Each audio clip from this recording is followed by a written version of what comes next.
Rick and Morty has done the impossible. They have revived a dead man. Their show was starting to suck. Every season getting worse. But episodes like the dragon episode. And they lost their Seth MacFarlane. Seth MacFarlane literally came up with Family Guy, drew the original designs for the characters, voices half the cast. And bruh, losing Roiland would be like losing Family Guy lost Seth MacFarlane. But somehow, Rick and Morty is surviving in the absence of Roiland. And it's not even bad. The season is gone. It's gone! The reason the show is able to continue is because apparently the creators of Rick and Morty or something have a super weird contract with Adult Swim where they're like, well, Rick and Morty, you gotta make 10 seasons and we don't much care if your like whole lifeblood is gone. You gotta do it anyway because we want money. Mr. Poopy Butthole, this has gone far enough. We have been really cool to you in your time of need. I agree, Beth. I'm a piece of garbage. Episode 1 of the new season was all about Rick getting wrecked and about Mr. Poopy Butthole having a problem with depression because, you know, he sucks all of a sudden and his wife took his kid. It reminds me of the last episode of season 1 where Rick invites a huge party over and parties really hard, but when the party's over he realizes he actually had like a ton of depression and, what's his name? And Bird Person explains to Morty that he says wubble up dub dub because he's super depressed. But in season 7 episode 1 I don't think there was the same moral resolution to the plot. Mr. PB leaves kind of realizing that, I don't know, he should just go do his own thing and it's actually not good to try and be a better father and a husband and to improve himself and it's better to just do whatever and have subjective morality rule your life. But the episode still wasn't bad. It was pretty funny and guest star Hugh Jackman was hilarious.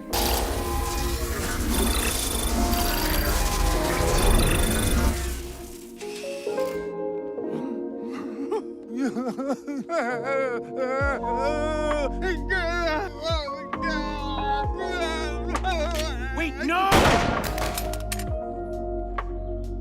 Episode 2 featured a Jerry-Rick combo, and this episode was really cringy. The creators wanted to go with a different meshing of like switching bodies. They wanted to have that weird combo, but they wanted to do it in an original way. And they did it in an original way, but it just wasn't that good. Rick and Jerry kind of half-swapped minds. Initially, they start hating each other, but after a while, they learn to get along and just get stuff done, and they actually become really good friends. And this episode has a moral lesson on the undertones that is actually very powerful, and I wish it'd become more of a centerpiece of the plot. It's an old proverb that goes something like this: seek first to understand, and then to be understood. When Rick and Jerry finally start to understand each other because they have to, they learn they actually like each other. Something you should take forward in your life, you little hippie. Before we move off this topic, can I ask if you're currently a hologram? Yeah, hold on. 1 sec.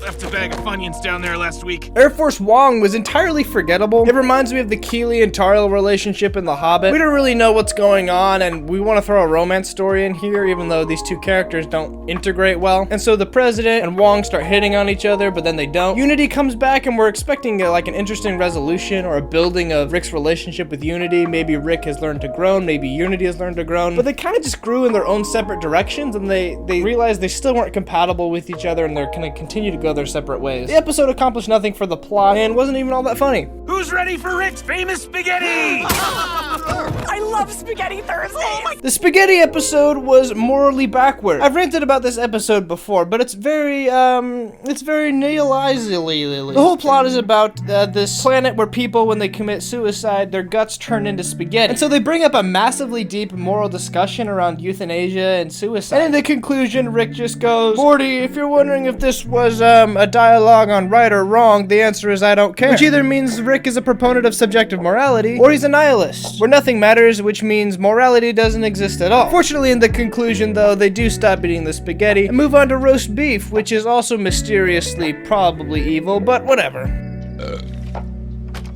Oh, hey, Morty. Hey, Rick.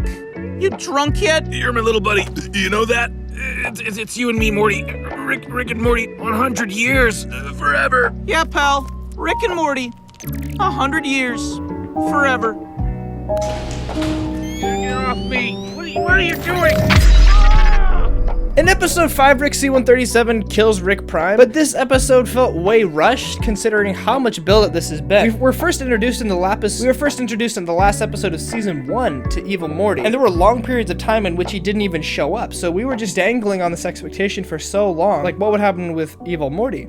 And then all of a sudden his arc is wrapped up incredibly quickly, the Rick Prime arc is wrapped up incredibly quickly. These multiple season arcs just were completely finished in one episode. There was no deep moral discussion about whether Rick was actually satisfied when he killed Rick Prime. And Evil Morty starts to undermine Rick's intelligence, which kind of sucks because we always liked Rick for being the smartest, but now he's not the smartest because of Evil Morty. And the episode just kind of ends on that note, a little bit unsatisfying. It wasn't a bad episode, it wasn't terribly funny, it kind of leaves a little bit of a bland taste in your mouth. Oh, yeah, not right now, Morty. Definitely next week, though. You've been saying that a while now, buddy, so I think I'm gonna give you a little nudge by cashing in a few of these bad boys. Episode 6 was really boring. Every other season they try to do something like Interdimensional Cable, but have not been able to capture the same lightning in a bottle ever since Interdimensional Cable. The sequel was still really good. Morty's Mind Blowers was good, but not the same thing. And this thing was not nearly as good as any of them. It was a weird callback rock that has like ominous powers. It was super vague, the callbacks weren't that funny, and what made Interdimensional Cable funny was that it was improvised. And this was written, but not even written well, so this episode was an L. Grandpa, I'm a literal monster. And you're blocking the TV. What's up? Oh, Ben, you're mine. Oh. Episode 7, Open Your Mind. What on earth was this episode? To this day, I do not even know what they're referencing. It's like if you had these friends and they'll have an inside joke because they hung out one time, but you don't know the inside joke because you didn't go to the party. So now everyone's making this joke and you're just kind of sitting there, sitting on your hands with your thumb up your butt. Your exile ends today. Welcome home.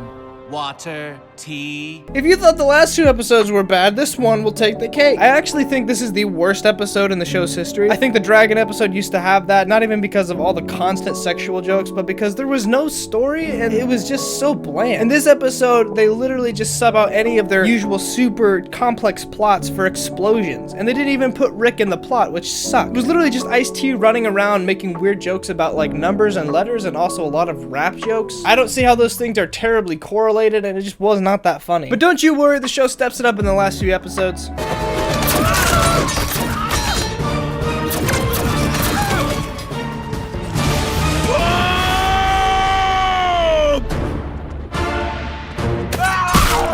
It's over, the Pope. We got you.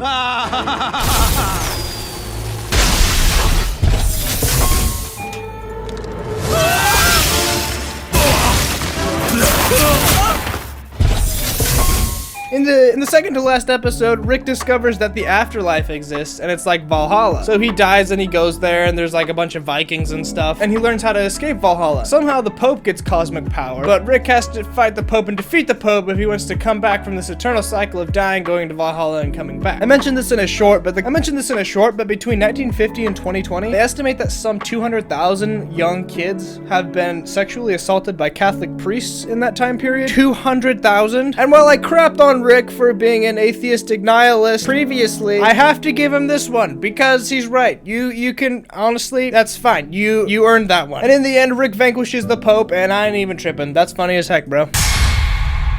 Oh, maybe there's no way out. Maybe we were born here. Episode 10 might be the greatest episode in this show's history. Some of the great ones were escaping the Federation prison or the vat of acid. These episodes where you're watching and it's like watching a Sherlock Holmes movie where the plot is revealed and it's just like you don't expect all these things, but in the end Sherlock Holmes had control of everything. He knew everything. And that's just what these episodes are like. It constantly keeps you guessing and it's impossible to predict, and I really love that as an audience member. In this episode, Rick and Morty are interested in this hole in the back of a Denny's where your greatest fear is supposed to be in. Rick and Morty jump in the hole and they face their greatest fear, which is like maggots or something. They get out only to realize that they were still in the hole and that they had to be removed from the hole to realize that, you know, they're actually fighting their fear. Rick's dead wife literally returns, and for the first time we get to see what Diane was actually like, and actually is like a perfect kind of girl for Rick, which is just incredibly done. Props to the writers. Rick and Morty realize they're probably still in the hole, but they won't be able to reset until they realize what their fear is. Eventually, Diane starts spazzing out. Rick loses Diane, and they, go back to the starting point. They live another like 10 years, and then Morty realizes he became his dad, and that's like his greatest fear. This entire thing has been about me. You're not even in the hole, are you? Thank you for visiting the fear hole, Morty.